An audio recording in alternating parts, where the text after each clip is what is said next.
Hey, welcome to Pop Culture Graveyard. I am Hollis, and today I'm going to feature one of my favorite indie pop bands of the 80s, the Housemartins. Now first, a word up front. I'm an American talking in America about a band that I love from Britain. Whenever I do that, the YouTube algorithm, in its infinite wisdom, pushes the video out to the UK and not so much in America. If you're in the UK right now, you probably don't need me to tell you about the Housemartins. So to all my British friends, I hope you will enjoy this trip down memory lane. To anyone unfamiliar with the Housemartins, you're in for a treat. So people of the world, please join me for a deep dive on the Housemartins.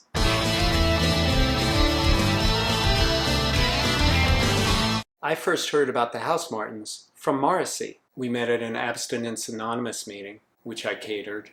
Not true. I was a massive Smiths fan back in high school in the mid-80s. And whenever Morrissey or Johnny Marr would name-check a band, I would run out and get that album. That's also how I learned about the Primitives and Everything But the Girl, another great band from Hull, the same area where the Housemartins were formed. And that's how I learned about the Housemartins. The Housemartins sound, musically, was not unlike a mixture of early R.E.M. and the Smiths, except fronted by a fully grown choir boy, which was exactly what I wanted to hear back in 1986. The Housemartins consisted of Paul Heaton, aka P.D. Heaton, on vocals, guitar, and harmonica, Stan Cullimore on guitar and vocals, Norman Cook on bass and vocals, and Hugh Whitaker on drums and vocals. That's right, everybody in this band could sing, and their backing vocals are stellar. The Housemartins may have looked like a junior college math club, but they packed a real musical punch. In June of 1986, the band released London Nil, Hull 4, aka London 0, Hull 4. The band co-opted sports headlines of the time for this title. It is also a sly inside joke, as the band would routinely call themselves the fourth best band from Hull. On the cover is a picture of the lead singer Paul, looking very much like Morrissey, in both facial expression and pose, which I think was a deliberate choice by the record company, being that the Smiths were a very popular band at the time. Unlike the Smiths, this band liked to Trojan horse their Marxist Christianity, for lack of a better term, into their finely crafted jangle pop tunes. This is a brilliant album that holds up remarkably well today. The debut album opens with Happy Hour, which is perhaps the Housemartins' best-known song, and it announces Paul Heaton as a brilliant new voice. It really is a seamless pop song, and it stayed on the British charts for 13 weeks. The track was originally known as French England, and its lyrics are a clever attack on British yuppies. My favorite line in the song is, "It's another night out with the boss, following in footsteps overgrown with moss,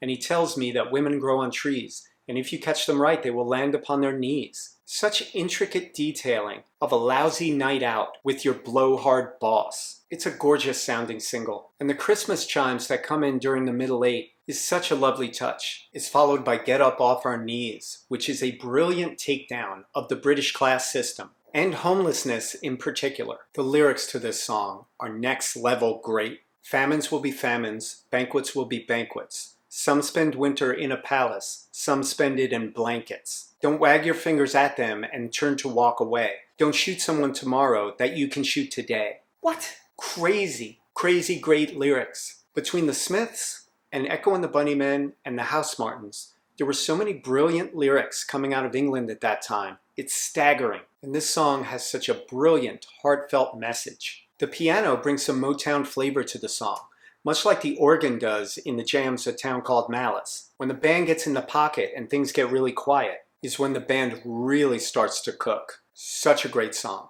Flag Day is named after the day in which money is collected for a charity, and it puts Paul's powerhouse voice front and center. This heartfelt song criticizes the inadequacy of actions taken to help the poor, such as jumble sales, when the Queen could solve the problem all by herself, merely by opening her purse. The lyrics again are some next level wordplay. Too many Florence Nightingales, not enough Robin Hoods. Too many halos, not enough heroes, coming up with the goods. I will put that up against any couplet you throw at me. An earlier version of Flag Day was released as a single almost a year prior to the album release, and it peaked at number 124 on the UK singles chart. But the longer version on the album is far superior. The next song, Anxious, is an irresistible track with some of the tastiest guitar on the album. Stan uses a little Bo Diddley reverb on this one, and it just sounds great. The lyrics deal with a worried man's feelings about social inequality, and the chorus on this is perhaps the most fun to shout along with on this entire album. It's also simplicity itself. Don't they know it is wrong? It makes me anxious.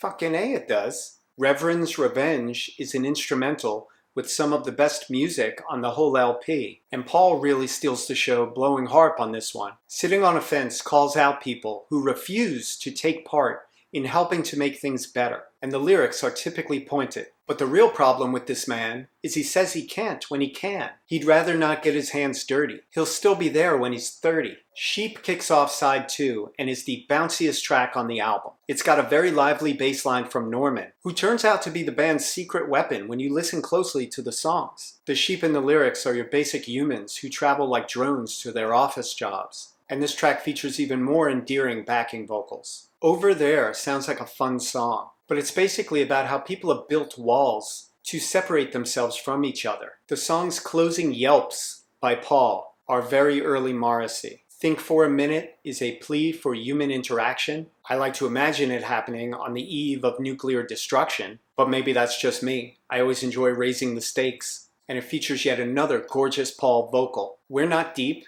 is a very fun track and encapsulates everything that the Housemartins do well. My favorite part of the song is when everybody drops out, except for Norman's bass and Hugh's cowbell. Never enough cowbell. The next track, Lean on Me, takes us to church, as the stripped-down soul song gives Paul a real showcase for his gorgeous voice. Freedom ends the album with an upbeat song about the socio-political realities of what the powers that be call freedom. The chorus goes, "So this is freedom. They must be joking. They must be joking if they think it's true." Right in the middle of the song, we get to hear the usually reserved Stan unleash his guitar for a bit. It borders on dissonance at one point, and it's intoxicating. The backing vocals carry us through the outro, and as always when these boys blend their voices, they sound absolutely beautiful. Speaking of which, in November of 1986, the band released an a cappella cover of the Isley Jasper Isley song, Caravan of Love, which was a massive hit for the band, reaching #1 on the UK singles chart. I'm going to put a link in the description below to the song being performed live in concert, because it really is their greatest vocal performance as a band. The band would occasionally even open up for themselves as an a cappella band called the Fish City Five. Fish City being a nod to Hull, and 5 I suppose as a joke, because yes, there were only 4 of them. At this point, I just want to say, if you're enjoying the episode, please do me a favor and click the like button. And if you'd like to support the show even further, please consider joining my Patreon. It's at patreon.com/popculturegraveyard. And thank you. In September of 1987, the band released The People Who Grinned Themselves to Death. This album saw Hugh Whitaker replaced on drums by Dave Hemingway, who would turn out to be a great singer in his own right. More on that later. In general, this album is a step up musically by the band, who return with an even stronger set of songs. Everything the band did well on the first album, they do better here. The title track, The People Who Grinned Themselves to Death, kicks off its namesake LP in style, with one of the best tracks on the album. Aside from a definite Smiths influence musically, the song is marked by brilliant lyrics that lambast monarchists who ignore the struggles of the working class. As summed up in the chorus, the people who grinned themselves to death smiled so much they failed to take a breath, and even when their kids were starving, they all thought the queen was charming.